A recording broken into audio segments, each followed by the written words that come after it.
Krishna, estamos ao vivo, aqui diretamente da Ecovila Vrindabhumi, em Minas Gerais, e estamos aqui também junto o pessoal do Retiro, né, de Carnaval, que estão participando dessa aula aqui com Srila Bhaktivedanta Puri Goswami Maharaj. E hoje vamos estar fazendo a primeira pergunta, que é da Mataji lá de Portugal. Ela pergunta o seguinte, Maharaj: como um Bhakti vê a eutanásia de um animal que está passando por um grande sofrimento, né? E que a medicina não pode aliviar essa dor dele. Já Haribo. Bom, na realidade, a cultura védica não vai falar nada disso. Né? Você não tem algum texto sagrado, lá que você vê um Samhita, um Purana, que vai falar, olha, quando você tem um animal de estimação. Essa pergunta eu vou responder baseado na minha intuição, no que eu acho. Né?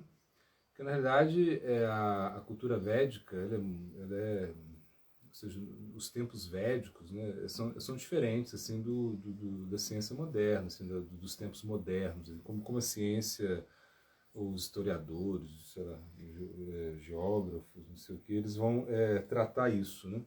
Porque a gente não acredita que o homem vem evoluindo assim, da savana africana, né, ou que veio, sei lá, de um macaco ou de um ser assim parecido com um macaco e foi evoluindo. Não, a cultura védica ela segue um ciclo, né, de eras, né? Satyuga, Treta Yuga, Dwapara Yuga e Kali Yuga. Então são eras que vão se repetindo, né? E a gente entende, né, que Bharatavarsha, ou seja, a Índia hoje em dia, era todo o globo terrestre. Né? Então, claro que o ser humano, né, ele se adaptou mais aonde? Onde tinha mais calor, né? Então, Índia, África, isso foi, então por isso que eles pensam que o homem veio daí, ou seja, que antes o homem ficava, né, trepando nas árvores, né, assim, e catando fruta, e depois ele começou a domesticar os animais, né? E aí depois aí os animais começam a ficar domesticados, e aí você tem animais domésticos, o cachorro, né, aparece, né, aí, tipo assim, o que eles pensam? Eles pensam assim, que primeiro tava o homem lá na caverna, no meio do mato, né, aí de repente tem um lobo, né, que, bom, o lobo é um cachorro, a gente sabe disso, que o lobo é um cachorro, não tem diferença entre lobo e cachorro, né, igual. Só que a diferença é que o lobo, ele não late, o cachorro late. Então o cachorro, ele latindo, o que isso significa? Significa que ele latindo, ele começou a se desenvolver melhor, né? Claro, porque ele dava sinal, né? O lobo uivando era mais difícil, né? Ele dá alerta, né? Então aí o homem começou a domesticar o lobo, daí, bom, enfim, é toda uma teoria assim. Eu não acredito muito nisso, mas é mais ou menos isso, né, que eles acreditam, né? Que essa foi como a aproximação entre o homem e o cachorro. Estou falando de cachorro porque o cachorro é o animal mais doméstico que a gente conhece. Nesse caso, é a coisa mais fofinha que tem com o cachorro, não é verdade? Com aquele olharzinho dele. Então eles acreditam o quê? Que quando você pega um lobo, quem já viu um lobo assim, quem encarou um lobo, o lobo ele tem um olhar reto, assim, né? Ele não tem um olhar redondo, assim. O cachorro tem um olhar redondinho, assim, ele olha assim você, aquela carinha que você faz. Então é isso. Então aí ele começa, eles começam uma seleção, assim, uma seleção genética natural, assim, que os cachorros, os cães começaram a fazer parte da vida humana, né? Assim, mais assim, a cidade. Essa é a teoria, mais ou menos. Só que no mundo espiritual, Krishna tem cachorro. Ele tem cachorro. Ou seja, então as escrituras vão falar, o que a gente vai falar de escritura, Krishna tem cachorro. Ele tem dois cachorros grandes, né? Que são pretos, né? São negros, né? Um chama Viagra, que significa tigre, né? Outro se não me engano, é Brahmaraksha, que é outro cão. Então, que Krishna passeia todo dia com seus cachorros, né? Tem até passatempos assim que Krishna, às vezes, quando ele. Isso no Aprakrita Lila, né? Ou seja, no Lila não manifesto nesse mundo material. Então, lá no mundo espiritual, Krishna está passeando com seus cachorros, com seus cães, né? Em algum momento, Krishna ele deixa os seus cães para tomarem conta das golpes, né? Ele vai fazer alguma coisa e volta. Tem algumas lilas, alguns passatempos assim, né? Agora, então, o homem, ou seja, essa domesticação do pet, né, a gente fala do pet, por quê? Porque o cão ele tem as suas características, assim, porque o cão, ou ele é para guarda, né, assim, para guarda, ou ele é para caça, né, isso ele ajudou muito o homem, guarda e caça. Né? Praticamente é isso, né? Porque ele ajudava, isso a gente vê desde tempos védicos, assim, né? Os reis saíam para caçar com seus cães. Assim, tem na cultura védica tem textos assim que datam assim, bom, é uma coisa assim que sempre existiu, né? Os reis caçando e com seus cães, né? O cão tem um faro e está acompanhando o homem, e para guarda também, para guarda, para vigiar, assim. Então, agora, para companhia, naturalmente o cão ele é de companhia. O cão é companhia. Todo cão é de companhia. Todo cão faz companhia. Para um cão de guarda, ele vai fazer companhia para você. Agora, ele não vai fazer companhia para a pessoa estranha, né? Você entra lá, uma pessoa estranha, um cão de guarda. A gente tem aqui 2 cães de guarda, a gente sabe disso. Ninguém pode entrar ali, mas comigo eles são lindos, maravilhosos, fofinhos ali, né? Então, eu posso fazer. Eles são companhias para mim, mas não são companhia para pessoas estranhas. São um cão de guarda, né? Agora, aí o que acontece? Acontece que hoje em dia, né, principalmente hoje em dia, o cão ele se tornou como um filho praticamente. Né? Às vezes é melhor ter cão, ter um cachorro do que ter filho. Assim, né? Muita gente pensa assim, vou ter cachorro, não vou ter filho, é muito melhor. Né? Os cães são mais fiéis, são mais amigos, o filho vai dar problema, gasta muito ter filho. Tem muita gente que pensa assim. Não estou falando que eu concordo ou não concordo, mas tem gente que pensa assim. E aí as pessoas têm mais cães do que filhos, né? Então o cão, o pet, ele se torna como se fosse um filho, até mais, assim, não estou falando que é mais importante que um filho, não estou falando isso, mas de repente mais importante que um tio, sei lá, né? Que um primo, um tio chato, primo chato que você tem, né? Todo mundo tem um primo chato, tio chato aí. Então você tem mais carinho, mais amor pelo seu cão do que pelo... Se o seu cão morre, você sofre mais do que o seu tio que morreu, o seu primo que morreu. Isso é verdade, eu não tô assim como inventando isso, né? Então, a eutanásia para cães, assim, ou seja, para animais, assim, por exemplo, seu cachorro está sofrendo muito, né? Sofrendo muito, você vai lá e você opta pela eutanásia. Eu acho bom, assim, é a minha opinião pessoal. Agora, você está interferindo no carro do animal, tá. Mas você já interferiu muito, de certa maneira. Por quê? Porque você está alimentando ele, né? Você está cuidando dele. É uma interferência muito forte que você tem. Você tem um afeto para ele assim, muito grande, ele tem por você também. Ou seja, é um pouquinho diferente, assim, difícil analisar tudo isso, né? Porque o cão é um animal assim, muito social. Eu não estou falando de gato, porque gato eu não entendo muito, né? Mas o gato também entendo, que o gato ele pode ter... Mas o gato é menos comum. Hoje em dia está mais comum as pessoas terem gato e se afeiçoarem a um gato, mas o gato ele é muito independente, né? Ele chega para você, ele tem, mas ele é diferente. O gato é totalmente diferente do cachorro nesse sentido, né? Mas é interessante também. Pode serve para mesmo serve também para gato, não é só para cachorro não. Então, quando você tem um cachorro e você se afeiçoa muito a esse cachorro e você vê ele sofrendo, você opta pela eutanásia, eu acho legal, porque o cachorro, se você pensa, se fosse na natureza, ele não ia sobreviver.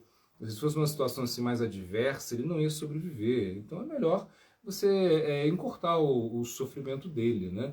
Agora, você está interferindo no karma dele, porque você já interferiu, não tem como, né? Você fala assim, porque, por exemplo, porque ele não tem, ele tá para viver tantos anos segundo o karma dele, né? Então, se tudo acontece certinho aí na vida dele, ele vai viver tanto X de anos, né? Mas aconteceu que se você começa a dar remédio para ele, sei lá, você vai lá e você, hoje em dia se tornou assim, né? Você vai lá, como é que tá o índice, sei lá, o hepático, como é que o fígado dele tá funcionando, como é que o rim dele, uma coisa assim, né? É igual gente mesmo, é igualzinho, né? Igualzinho. Você vê, né, nessas clínicas veterinárias, né, o cachorro ele tá ali sendo atendido, assim como tem UTI para cachorro. Eu não estou muito por dentro do assunto, mas eu sei que realmente deve ter um avanço na veterinária para fazer o cachorro viver mais do que ele viveria. Então você vai botar muito remédio, muita coisa, e o cachorro vai viver, mas ele está vegetando praticamente ali, ele está ali sofrendo, né? Então o animal, assim, quando a gente vê... uma vez eu vi uma frase que eu achei interessante, que diz, qual a diferença entre o lobo e o homem, né? A diferença entre os dois. Assim, aí o cara fala, bom, um filósofo, eu não sei quem é, mas ele fala assim, é que quando o lobo vai morrer, ele vai para a floresta, assim, no meio, ele morre sozinho, ele sabe que vai morrer, né? Ele vai... se afasta de tudo e vai morrer. O homem não, o homem fica nem assim muito...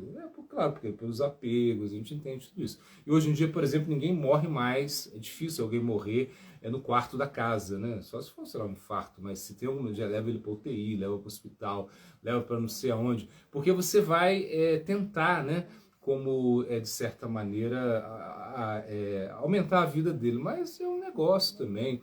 Antigamente as pessoas morriam, né? Meu avô morreu lá no quarto, minha avó não, morreu não sei aonde. Era assim, meu bisavô morreu não sei aonde, era assim. Hoje em dia não, hoje em dia todo mundo quer prolongar a vida. E é claro, a ciência tem esse dom, né, de te dar uma certa, mais expectativa de vida, assim, nesse sentido. Mas não é bem assim também, né? Porque, por exemplo, a gente vê, né? Por exemplo, na Índia, por exemplo, né? As pessoas morriam de fome. Muitas pessoas morriam de fome. Hoje em dia, como a Índia, né, melhorou economicamente, as pessoas não morrem de fome. Mas morrem muito mais pessoas de quê? De infarto, derrame. Né? Então, devido a comer porcaria, né? Então qual é o ponto? O ponto que, por exemplo, você vê uma UTI lá, CTI, não sei, ela está muito equipada para salvar a sua vida. Você chega lá, você teve um infarto, aí você chega lá, tem um desfibrilador, né? Tem um monte de aparelho que vai salvar a sua vida. Mas só que, para você chegar lá, se você consegue chegar, vai agrandar a sua vida um pouco mais tempo, entendeu? Agora, se você não consegue chegar, e a maioria das pessoas não chegam, então tem mais pessoas morrendo antes de chegar no UTI do que não conseguem chegar. Agora, só que o ponto como a gente interfere nisso, né? Como a gente pode interferir nisso? A gente deve interferir? Eu acho que deve, porque o seu cachorro está sofrendo, você está vendo o seu animal ali de estimação, que você teve tanto carinho por ele. Pô, é melhor você botar uma folhinha de tulips na boca dele, entendeu? Aguinha de Ganges nele, canta Hare Krishna enquanto vai lá no veterinário e dá uma injeçãozinha nele pelo sentir dor, e depois dá uma injeçãozinha para matar ele, e você participou um pouquinho do karma disso tudo, mas de boa, pelo menos você fez o seu papel. Então, assim, é a minha opinião, né? Não está em nenhum texto velho. Né? Ok, obrigado, Maharaj, pela resposta. Então, a próxima questão é a seguinte: ao abandonar o corpo grosseiro, a entidade viva leva consigo o corpo sutil ainda, né? Então, podemos concluir que quando não tivermos o corpo grosseiro, a gente ainda sente dor e sentimentos, emoções no corpo sutil? Sim, veja bem, o corpo sutil, né, o Linga Sharira que a gente fala, ele é composto de manas, que é a mente, né? Que ela sempre, a mente está assim, aceitando, rejeitando, te levando para o futuro, trazendo o passado, isso é a mente, né? Tem Buddhi, que é uma faculdade de discriminação, que é a inteligência, né? E tem a Rankara, que é o ego, ou seja, a falsa concepção que você tem de você mesmo, das coisas, né? Das coisas estendidas que estão ao redor, né? Isso tudo é a Rankara, minha casa, minha bicicleta, meu carro, meu cachorro, tudo isso é importante para você, tem uma importância muito grande para você, mas para as pessoas não tem tanta importância assim. Por exemplo, o meu carro tem muita importância para mim. Agora, o carro ele perdeu o freio, problema dele, na verdade, não é problema meu. Assim, por quê? Porque o meu ego. Agora, se o meu carro perde o freio, aí eu já fico muito preocupado. Mas o ego é uma coisa assim. E tem aí Chitta. Chitta que é a alma, ou seja, como se fosse uma sombra. Você tem esse corpo aqui, é como você vê sua sombra, sabe? É mais ou menos isso. Você tem uma sombra e o corpo sutil, que vai com você. Então você vai dormir, tem a sombra lá que está dormindo com você, né? Até tem, quem já ouviu falar disso, é muito famoso, né? A projeção, desdobramento, projeção astral. Imagina que falam que o corpo sai, né? Diz assim que você consegue. Tem pessoas, eu já conversei com gente, né? Que falou isso, né? Que estava dormindo, de repente ele vê o corpo dele, né? E não tomou nada, não é que tomou ayahuasca, tomou um LSD, não é que ele foi dormir mesmo, e de repente ele tá dormindo, ele, no sonho, sei lá, alterações, ele via o corpo dele, né? A gente sabe que o corpo sutil, ele tá em movimento quando você tá dormindo em alguns estágios, né? Em Sushupti, não. Sushupti significa o quê? Significa quando você dorme e você não tem sonho, né? Aí, claro, a mente está ali, mas só que a mente, você não lembra de nada, né? Você não vai lembrar. Esse é o sono profundo, um sono assim. Mas tem um momento que um momento dos estágios do sono, né? Jagrati, né? Jagrati, que é o sono, onde você lembra do que você sonhou e a mente está ali. Ou seja, a mente está o tempo todo. Quando nesse estágio de sono, né?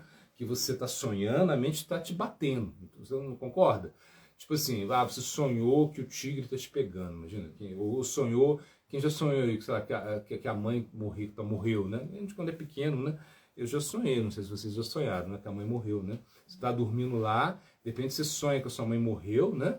Aí você acorda, assim, meu Deus, aí você vai lá no quarto para ver se ela morreu ou não morreu, por quê?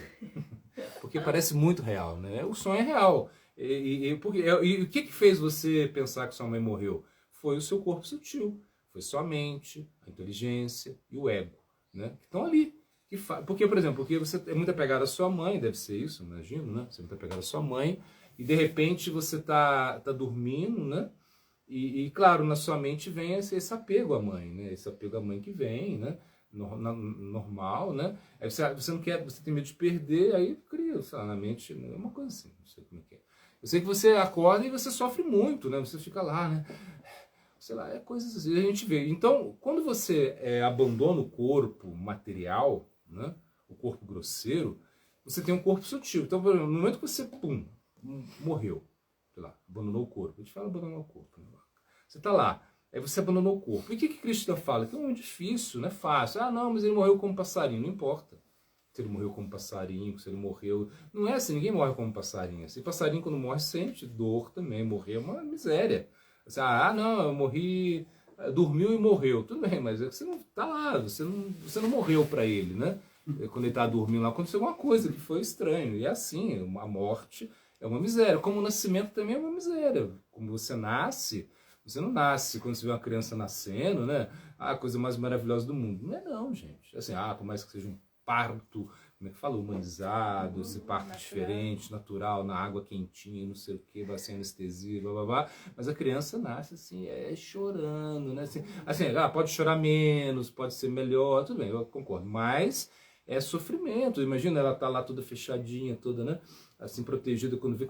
Parece assim uma coisa assim, por mais que é na água, é diferente, assim, sabe? E quando imagina quando você pega a criança, assim, a primeira vez, assim, eu nunca peguei, gente, mas quando você pega a criança, você olha, é uma coisa assim, é um sofrimento, olha, é sofrimento, assim, nascer é sofrimento, não tem jeito. E depois ela vai, essa fase aí, quando ela é pequenininha, ela vai sofrer muito, vai ficar muito desprotegida, na verdade. A criancinha está desprotegida, é mosquitinho que pica, ela tá assim, se ela vira, ela não tem que virar ela, sei lá, a cabeça dela é mais pesada que o corpo, na verdade, ela não consegue ficar em pé, fica lá e faz as suas necessidades, né? Bom, não vou ficar falando isso, mas sabe que é sofrimento mesmo, né? A gente, do 0 aos 4 anos, quais eram os nossos amigos? Fala o nome dos seus amigos quando você tinha de 0 a 4 anos, qual era? Você não vai lembrar, por quê? Por que será, hein? Porque é um momento de muito sofrimento que você tem, de 0 aos 4, e que a mente, apaga isso. Né? Então, aí depois dos 5, você já começa a lembrar, o menininho. Até os 4 anos, geralmente você não vai lembrar, né, de amigo, não vai lembrar de coisas, né? Porque a maioria do tempo você está sofrendo, né? Essa é a verdade. Então a mente como apaga tudo isso, a mente tem essa característica, né? Quando você morre, e o que Krishna fala? Ele fala,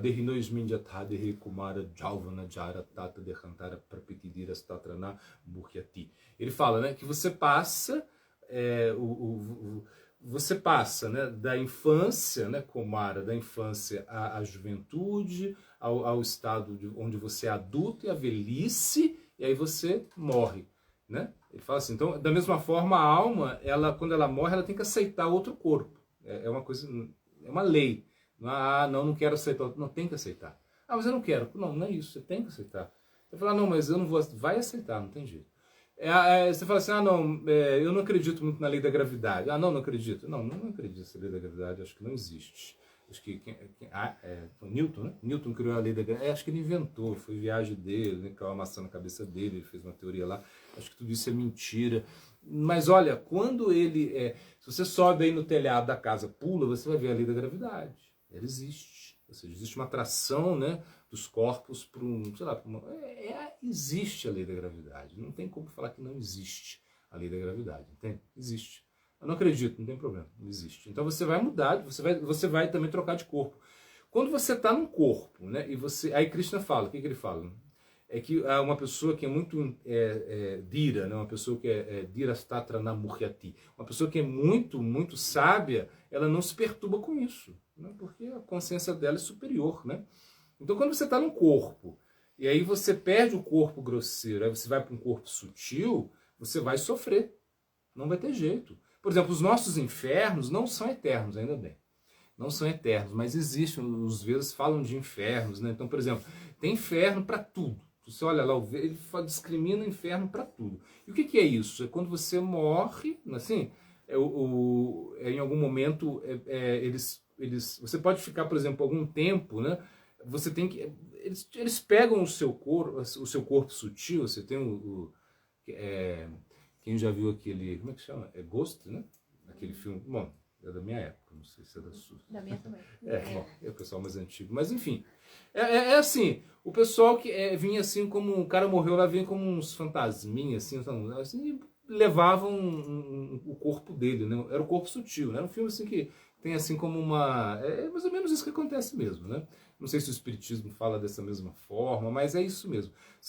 A gente acredita nisso. Você abandonou o corpo, aí vem os Jamadutas, que são os senhores da morte, são os mensageiros da morte. Eles vão lá, agarram o seu corpo sutil e levam o seu corpo sutil, sei lá, para uma corte, assim, uma corte de Jamaraj, uma coisa assim.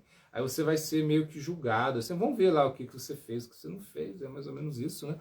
E aí só que vai ter que ir para o inferno, bota ele no inferno lá. Só que o inferno, ele é temporário. Então você vai...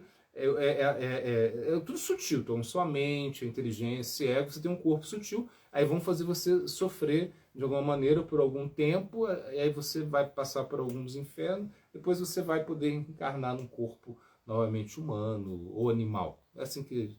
Tem pessoas que ficam no corpo de um fantasma, que a gente fala, né? Eles não sofrem? Sofrem. Por quê? Porque o fantasma... Ele não consegue desfrutar, ele vê as coisas, ele quer, mas ele não consegue, então ele fica assim, né, perturbando a vida das pessoas, né? Geralmente o fantasma não é um fantasma, como é que fala? É fantasminha camarada? Revistinha, né, cara? O fantasminha camarada que vai lá, não, ele perturba mesmo, ele vai lá. Como falar, uma penada, é mais ou menos isso, a pessoa fica sofrendo, né, numa situação que ela não tem um corpo grosseiro. Por quê? Imagina, você morreu, né? Igual nesse filme tinha isso, né? O cara morreu, aí a mulher dele ficou com o melhor amigo dele, que tinha feito uma trama lá pra matar ele, eu não lembro muito bem do filme, mas eu sei que ele e a mulher dele ficou um pouco, né, sei lá, muito carente, assim, o cara começou a dar em cima dela, ele começou a sofrer, ele mexeu nas coisas, aí sei lá, coisa assim, né? Mas os fantasmas sofrem muito, muito, demais, entendeu? Assim, a pessoa que tem um corpo sutil vai sofrer muito, né? Só que sofre sutilmente, como eu falei, como se fosse num sonho, né? No sonho você sofre. Quando você não tem corpo grosseiro e tem corpo sutil, você sofre também. Ok, obrigado, Maharaj. A próxima questão é sobre, durante a meditação do Mahamantra, os sentimentos e emoções que surgem, eles são realmente... Né? Por exemplo, você está cantando Mahamantra Hare Krishna e se você está em Bhava, né? Bhava. Esse Bhava significa o quê? Significa que você... bom, primeiro a gente sabe. Primeira coisa é Shraddha. Se você tem Shraddha, se você tem fé, você pode praticar o processo. A Doshara do sangue. Então você tem sadhusanga, você pode se associar com as pessoas que estão praticando, você consegue tolerar os Hare Krishna, uma coisa assim. Você fica ali com eles, eles são legais. No início tudo legal, tudo é muito, né? Essa amostra grátis que você tem, depois você começa a ver os defeitos, enfim. Mas se você tem mais sukriti, você passa por isso e você consegue vencer os obstáculos, você não, como se fala, você não se queimou e foi embora, né? O pessoal fala isso. Porque pode acontecer, né? Você vê, nossa, mas os caras são monges, estão fazendo isso, mas os caras estão praticando vida espiritual, mas como é que o cara fez isso, né? Tem isso, poxa, mas eu falo, gente, todo mundo que é paciente. Tem médico que talvez tenha um médico e algum enfermeiro, o resto é paciente. Tá todo mundo doente, a gente tá, isso aqui é como se fosse um hospital. Até a gente brinca, né? Se botar muro, vira hospício, né? E se botar lona, vira circo, mas é mais ou menos isso, né? Mas só que você vai encontrar dificuldades no processo espiritual, né? Que o processo espiritual deitar numa cama de flores, assim, você deita lá. Não é isso. O processo espiritual é choque, você gosta. Primeiro, você tem que dissolver o seu ego. Se você não dissolve o seu ego, você não está praticando vida espiritual. Se você não, imagina, e dissolver o ego dói demais. E como você vai dissolver o ego, tu vai falar assim, não, tudo bem que você quer hoje Você quer isso? Toma, que legal, que legal. Vai você primeiro. Não, não, vai você. Não, o cara vai pegar coisa que é sua, vamos falar coisa que você não gosta. Claro, e é isso é dissolver o ego. E acontece isso em todo local. Claro, não estou falando do nossa realidade, eu não estou falando da realidade da igreja evangélica, tudo perfeito, não estou falando nada disso, não. Estou falando, tô falando o que é, ou do cristão, ou do... acho assim, eles vão ter problema em todas as religiões têm problemas, né? Agora, o problema das religiões é o quê? Que eles não sabem nem o que é o ego, não sabem nem o que é a mente, não sabem o que é a inteligência, não sabem, assim, com todo respeito, não sabem nada, né? Por quê? Porque não tem esse conhecimento. O que Jesus Cristo trouxe é muito básico, né? Muito básico. É bom, mas é básico. É um teísmo, assim, muito, muito básico, né? Agora, se você quer praticar um teísmo mais pleno, né? Então tem que ser 24 horas, tem que ver quem sou eu mesmo, onde está a alma, onde está esse negócio aí, alma, qual é o tamanho da alma? Ah, os Vedas falam o tamanho da alma, falam as características da alma. Pô, na Bíblia nem fala da alma, gente. Falou depois aí que Santo Agostinho foi lá e incorporou esse conceito de alma, mas antes nem falava da alma, ou seja, e Deus, como é Deus? Ah, Deus, sei lá, é um velho barbudo lá que fica te castigando, fez isso hoje, pum, pecado, pecado, pecado, vou castigar ele, vou castigar. Será que é isso mesmo? Eu não acredito nisso. E na verdade a gente não acredita nisso. Agora, tudo bem, a gente não está criticando, né? Só estou mostrando diferenças entre conceitos assim, religiosos. Mas a religião que funciona é aquela que vai, o processo transcendente, não sei como você queira falar, é o que vai dissolver o seu ego. E para dissolver o ego vai doer, tem que doer, entende? Então, na realidade, a gente está numa fase assim, então você está lá, você está enxerada, né? Você tem fé, acredita nos devotos, aí você tá nessa fase que é a fase de Anarta Nivriti, que é a fase mais difícil, assim, em certo sentido mais difícil. Por quê? Anarta Nivriti significa que você tem que eliminar as coisas que são indesejáveis, né? Como, por exemplo, luxúria, a inveja, cobiça, ira, essa falsa concepção que você tem de você mesmo. Enfim, é dificílimo isso, né? É como subir a montanha que a gente faz, é a parte mais difícil. Porque reta, assim, é uma coisa assim, dificílima. Aí nesse momento aí que a gente está falando que é a Anarta Nivriti, que tem a fase aí que coincide aí com o Bhajana Kriya, que é a prática, né? A prática, você está cantando Santo Nós, é o que eu estou falando, você está cantando. Então você sentiu alguma coisa, será que isso é real? Cantando. E de repente você sentiu alguma coisa, você sentiu lá que você sentiu. Baixou o espírito, como fala, baixou o santo, aí você sentiu uma coisa incrível, nossa, senti... Foi um quê? Foi bava bassa que a gente fala, é um falso bava, sabe? É uma coisa assim, não foi real. Você começou, de repente chegou o guru, o guru chega, chegou o guru Deus, agora já guru Deus, vou chorar, todo mundo chora, começa a pular, gritar igual ele grita, igual ele pula, entendeu? E aí? Aí você tá lá gritando, por exemplo, nosso guru, né? Vamos no Padre Sila Bhakti Kavya Atulananacharya Maharaj. Bom, ele assim gosta de gritar, de pular, os gritos dele são muito assim, não é verdade? Aí você tá lá e pulando, gritando, e todo mundo gritando, parece um festival de rock, uma coisa assim muito doida. E aí você sai assim, aí você sai, e aí você já olha lá, poxa, o pão que serviram para mim é menor, esses caras estão de marcação comigo. Que negócio é esse? Por que o meu pão não tem manteiga do cara tem? É uma coisa assim que você vai pensar, não é verdade? E aí você já começa... Então, quer dizer, e aí? Era real que você tinha? Não era. Porque senão você continuaria com essa felicidade, né? Claro, você não precisa ficar gritando o tempo todo, ninguém aguenta. Mas você ia, pelo menos, ter uma felicidade, né? Mas você não tem, entende? Sei lá, você não tem e quando um guru, um devoto puro está perto de você, ele transmite o poder espiritual dele, né? Então você se ajuda, enfim. E quando você está cantando o Santo Nome, de repente lá, sei lá, o Bhakti Devi, que é uma potência, é a potência do Bhakti, né? Ela vai e fala plim plim, sei lá, você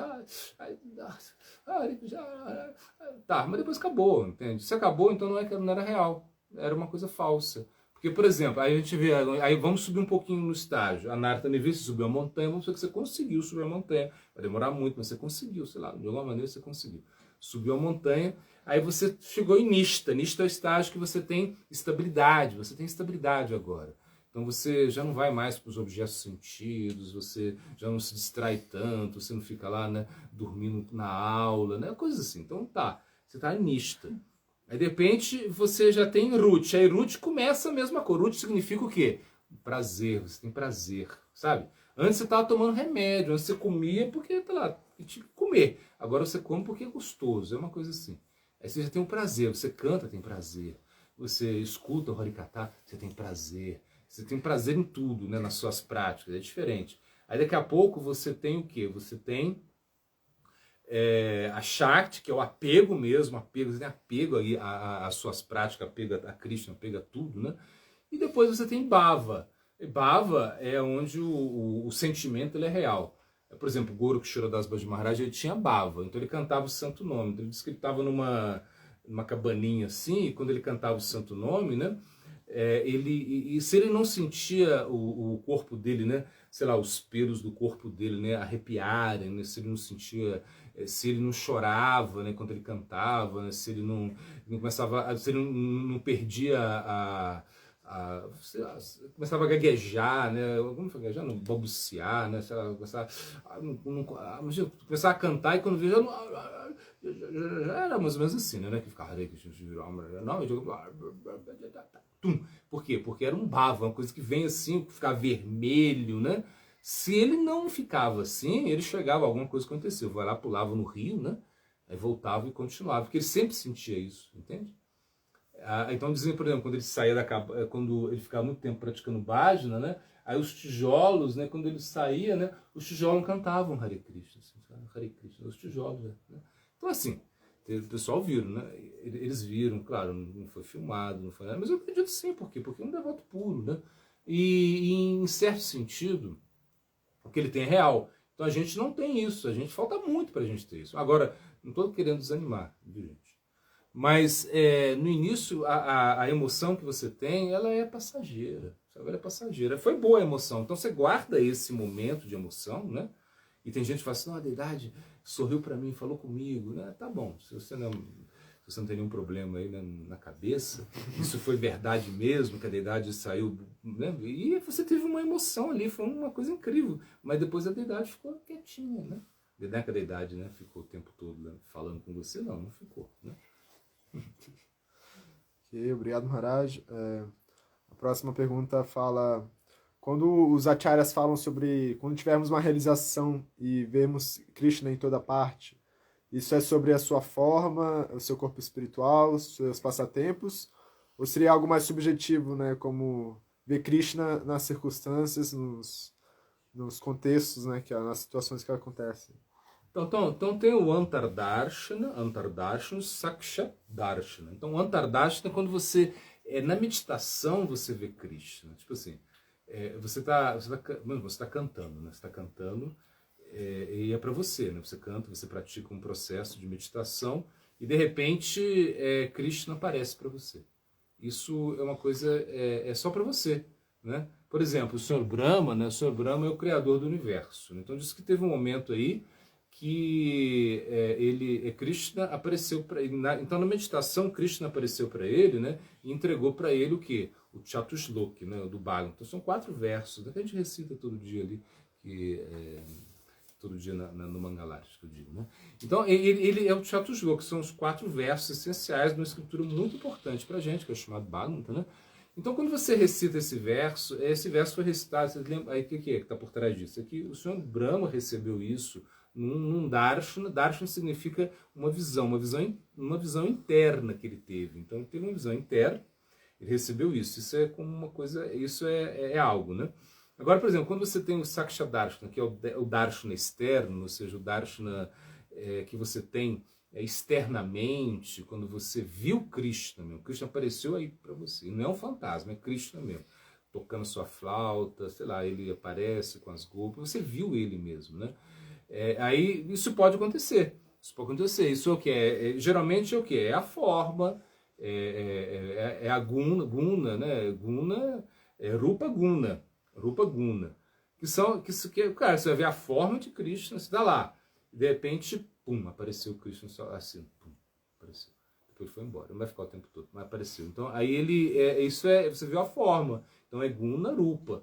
Agora, Lila, isso é mais difícil, isso é muito mais elevado, né? Isso é com esses devotos muito elevados mesmo, que eles estão lá E de repente eles começam, igual por exemplo aconteceu com Krishna Das Babaji Maharaj, né? A Krishna Das Babaji Maharaj, lá em... onde foi? Foi em Mathura, né? Em Mathura, Vrindavan, aquela região lá. E onde ele estava, bom, foi ali, né? Ele estava num templo, né? E ele estava lá, e de repente ele estava lá praticando bhajan, ele morava nesse templo, ele estava praticando cantando o santo nome, ele cantava muito, cantava como o dia inteiro, a noite toda, quase não dormia, era uma coisa incrível, né? Tinha um poder espiritual muito grande. E aí, quando você tem um poder muito espiritual muito grande, você não quer dormir, você não quer comer. Assim, não é que, vou fazer jejum intermitente. Não, não é isso não. É que você está tão absorto em cantar o santo nome que você não come. Você não precisa comer. Você come, sei lá, quando um momento você comeu. Claro, vai comer, né? Mas come. E você também não precisa dormir. Você está lá, assim, tão absorto na prática, você não dorme, né? Assim, você dorme, sim, em algum momento você dorme, que seu corpo precisa, mas você precisa dormir menos, entende? E aí isso era a Krishna Das Babaji Maharaj. Agora, só que em algum momento da vida espiritual dele, ele estava lá nesse templo, né, praticando bhajna, e aí de repente ele viu, né, Balarama, né, os vaqueirinhos ali, né, passarem com as vacas, ele viu isso, ele viu a Lila. Imagina, então ele pegou e ele, claro, nesse momento ele desmaiou, né? Ele desmaiou, porque quando viu isso, desmaiou, né? Que fica lá, vamos, monta no bezerro, vai. Não, não é isso não. Esse dia ele chegou assim, deu um desmaio, assim, ficou desmaio, todo mundo viu isso, assim, acordaram ele, o que foi? Ele falou, não foi nada. Ele não falou o que foi, né? Não ficou falando. Né? Depois ele falou, né? Mas o que é isso? É que ele viu o Lila, ele percebeu o Lila, né? Isso é muito mais raro, você perceber os passatempos de Krishna, né? Sei lá, como Rupa Goswami também. Rupa Goswami, né? Ele estava lá fazendo suas práticas espirituais, ele nunca... E de repente Radharani aparece para ele, Radharani Krishna, né? Então ele está lá, né? Radharani Krishna. Então ele está vendo Radharani Krishna, ele está vendo que Krishna coloca Radharani numa árvore, sabe, num galho de uma árvore, e Radharani não consegue descer, e ele começa a rir disso, né? Assim, ele começa, porque está vendo o Lila, e o Lila é muito mais difícil você ver o Lila. Então geralmente, assim, fases assim, muito elevadas, é isso que eu falo. Você vai ver a forma, a qualidade, né, de Krishna, assim, e depois você pode ver as atividades dele. Agora, a gente, uma vez perguntaram para o Cícero Maharaj, achei muito interessante, que é um grande professor, né, da nossa tradição, e perguntaram para ele o que ele via, né? Ou seja, perguntaram se ele já tinha visto Krishna. Perguntaram para ele, tiveram essa cara de pau. Perguntaram para ele, você já viu Krishna? Aí ele falou assim, ficou assim, né? Ficou sem graça, né? Que claro que ele já viu Krishna. Ele vai falar que... Aí começaram... ele falou assim, não é tão importante, né? A gente pensar em ver Krishna, né? O mais importante é que Krishna veja a gente, né? Que veja os nossos esforços. Insistiu, você já viu Krishna? Insistiram muito. E o cara insistiu muito. Você já viu Krishna? Queria saber se ele viu Krishna. Ele falou, olha, eu não sou tão atrevido, né? Para falar que eu vi Krishna. Mas eu posso falar que eu percebi Krishna, né? Na minha prática espiritual. Achei muito bonita a resposta. Então, assim, você perceber Krishna nos seus obstáculos, perceber Krishna nas suas dificuldades, nos seus inimigos, né? Você pensar assim que Deus, né, ele está... a mão de Deus está em todas as coisas. Então, nenhuma folhinha se move sem o desejo divino. A gente acredita nisso. Então Deus está por trás de tudo. Não é que ele está lá, mas assim, existem energias. Por exemplo, o mundo material é movido por Maya Shakti, uma energia material. Isso é energia material. Ela move o mundo, né? Assim, move o mundo. Por exemplo, você quer... agora... eu vou sair do mundo material. Eu não quero mais o mundo material. Eu vou embora. Você acha que vai? Você acha que é fácil assim? Não é fácil assim. Não, eu não quero mais o mundo material. Cansei dessa coisa. Cansei das pessoas, cansei. Não estou falando cometer suicídio, né? Isso é outra coisa. Não, eu não quero, eu quero me liberar, vou embora desse mundo material, vou embora. Tá, pode falar, mas eu quero ver você fazer. quando você abandonar o corpo. Eu quero ver você ter o desapego, né, que essas pessoas têm, né? Assim, de não ter mais nenhum apego a material, né? E de não desejar nada. Porque se você tem apego material, como é que você vai embora do mundo material? Não é verdade? Dificílimo, não tem como. Nem quando tiver apego no mundo material, você vai ficar no mundo material. E você vai ter que voltar aqui no mundo material também, né? Quando você não tiver uma realização, você não vai sair do mundo material. Então não é tão fácil. Então existe uma energia que deixa você no mundo material. Ela te aprisiona no mundo material, né? Então aqui a gente fala que é uma prisão. Você está numa prisão. Na prisão você não pode sair. Você tem que ficar. Tem que pagar a sua pena. Entendeu? Então você cometeu alguns erros, vai falar, mas eu não me lembro de nada. Não importa. Não importa, eu não lembro, mas eu não lembro. E nas outras vezes, e aí? É igual, por exemplo, você falar assim, eu avancei o sinal de trânsito, mas o guarda vem e fala, mas eu não me lembro. Nem me lembrava, seu guarda, que tinha aquele sinal de trânsito. Não se lembrava, tá. Vou dar uma multinha para você se lembrar da próxima vez, não é verdade? Da próxima vez você vai se lembrar. Aí você vai, mais ou menos isso é o karma, entendeu? Agora você fez alguma coisa errada, você foi, por exemplo, ninguém viu, né? Sei lá, você tá lá, né? Supermercado, não é isso? Aí a moça lá, a senhora tá lá, né? Tirou uma nota de R$100, né? Para pagar não sei o que, caiu outra de 100, uma coisa assim, né? Aí ninguém viu. Você pisou e ficou ali, né? Esperando ela ir embora. Ninguém viu. Aí você pega, tá de boa. Né? Não é assim. Porque ninguém viu, tudo bem. Mas tem um karma. Peraí, meu amigo. Tem um karma. Você não vai enganar o karma, enganar essa energia, não tem jeito. Então tudo que você fizer aqui nesse mundo material tem uma energia que controla isso, né? Prakrit-kriya manani gunai karmani sarvasaha. Ou seja, uma energia, existe as gunas, existe uma energia material, está sendo controlado. Tudo que a gente faz nesse mundo material tem o seu controle, não tem como você ficar fugindo disso, achando que está enganando. Não. Tem inclusive seus pensamentos, por exemplo. Eu tô aqui, né? De repente eu sou um monge, né? Eu tô cantando, tô lá, visto minha roupa laranja aqui, não sei o quê, mas de repente meus pensamentos, assim, né? Que tenho desejos, assim, sabe, ocultos, né? E a gente vê, né? Todo monge que se torna monge é para a vida toda? Não é. Assim, você vê, no caso a gente é sannyasa, tem um padre na igreja católica, acho que é diferente um pouco, mas mesmo assim, por exemplo, no nosso caso, nós somos sannyasis, né? E é difícil você ver um sannyasa, um renunciante, chegar até o final da vida, né? É difícil. Geralmente eles deixam, por quê? Porque eles tinham desejos, assim, muitos desejos, eles tinham coisas ocultas, assim, e aí com isso chega um momento que, não tem como a represa vai estourar e você enfia o dedo lá, achar que com o dedinho, não, ela vai estourar, não tem como. Então você tem que controlar os seus desejos, os seus pensamentos, e Krishna, ele sabe dos seus pensamentos, né? Então você pode ter muita debilidade, isso não tem problema nenhum ter debilidades, né? Todo mundo tem debilidades, né? Agora o que você não pode ter é hipocrisia, ficar como enganando o doutor, né? Sei lá, você vai no doutor e ele te dá a bula do remédio, te dá a receita da coisa, você não toma, você, não vou tomar, não, joga fora, né? Não vou tomar esse remédio, eu vou enganar ele. Não, peraí. Vai enganar quem? Você está enganando você mesmo, né? E na realidade, a gente entende isso. Estar nesse mundo material é uma coisa um pouco complicada, mas a gente precisa sair dele, né? E em algum momento a gente vai sair desse mundo material, mas é o momento onde a gente obtenha a misericórdia para sair do mundo material, né? Obrigado, Maharaj. A Kaliane, ela perguntou aqui, ela falou, Haribo, reverência, Maharaj, até que ponto a inteligência pode atrapalhar o progresso na vida espiritual? Ela pode atrapalhar muito, na realidade, a inteligência. A inteligência é um grande fardo que a gente leva, né? Ou seja, se a gente tem muita inteligência, esse é um grande problema. Por quê? Porque você nunca vai ficar satisfeito, né?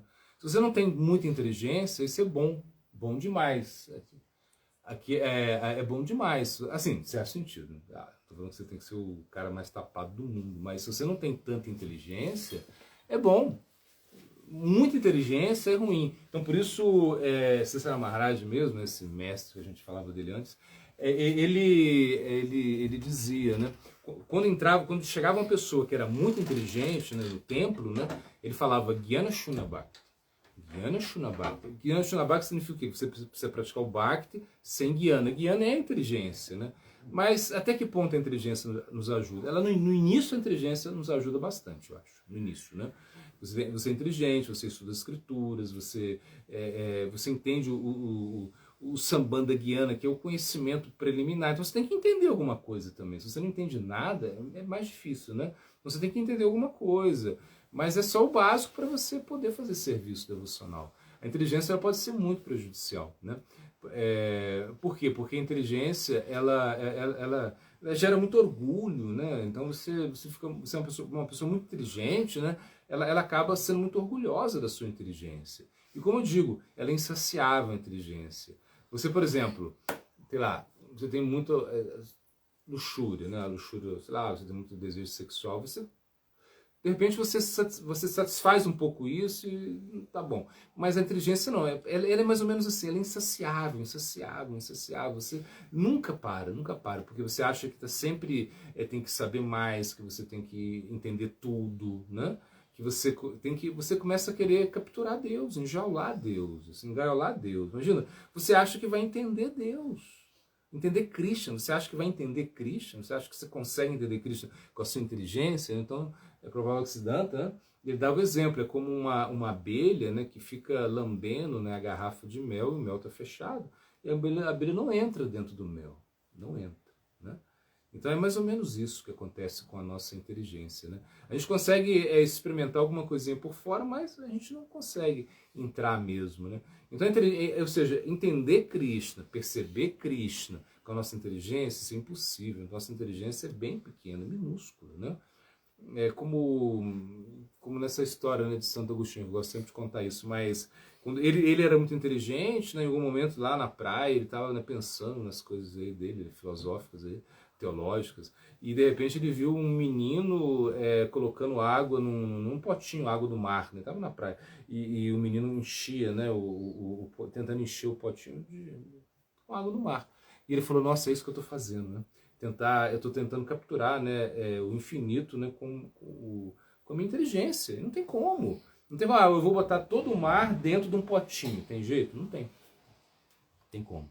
Então é a mesma coisa. A inteligência ela não vai te ajudar muito, mas ela te ajuda. No início eu acho que ela te ajuda. Até que ponto?